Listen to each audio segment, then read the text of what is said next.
wasn't Danielle Steele or anything of that sort, you know? And you say to yourself, there's something in the air. We never should have lost it, but I think we did lose it for a while. I do believe that with many various new things, it's coming back. I see it in the World Youth Days. I see it in the fact that there are young people here tonight. Good to see you. Come to Rio de Janeiro. If you come to Rio de Janeiro, you have to promise you have to my catechesis, okay? I see it in so many things. And I do really see it in the example of Pope Benedict's ability to say clearly deeply spiritual and important things. He had a gift. Anybody could pick up a homily by Pope Benedict and get something out of that. All those are gifts, but then we have to recognize that we're the bearers of the Spirit too.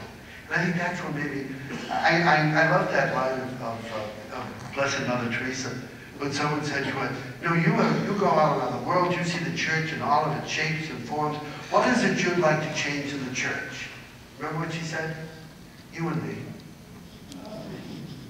So that's the best I can say. Maybe just one more, if there is one. Okay, last question.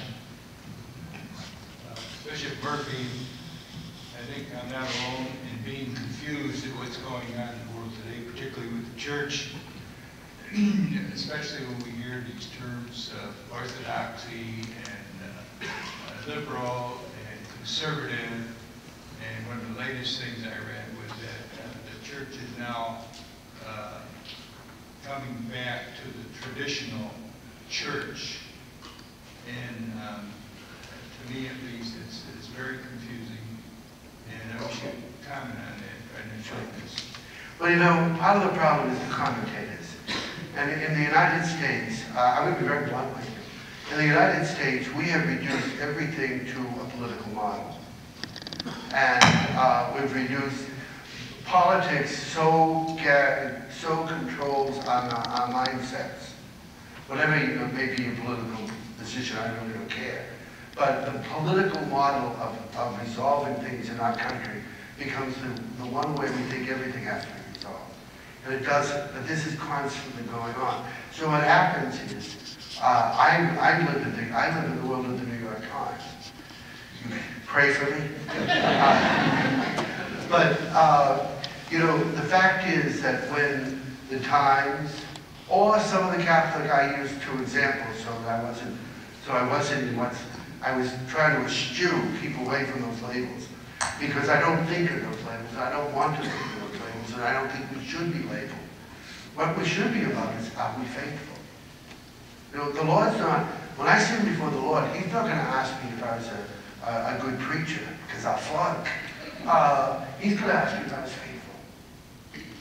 Were you faithful to the message of my Son? Did you live out your life in faith, hope, and charity?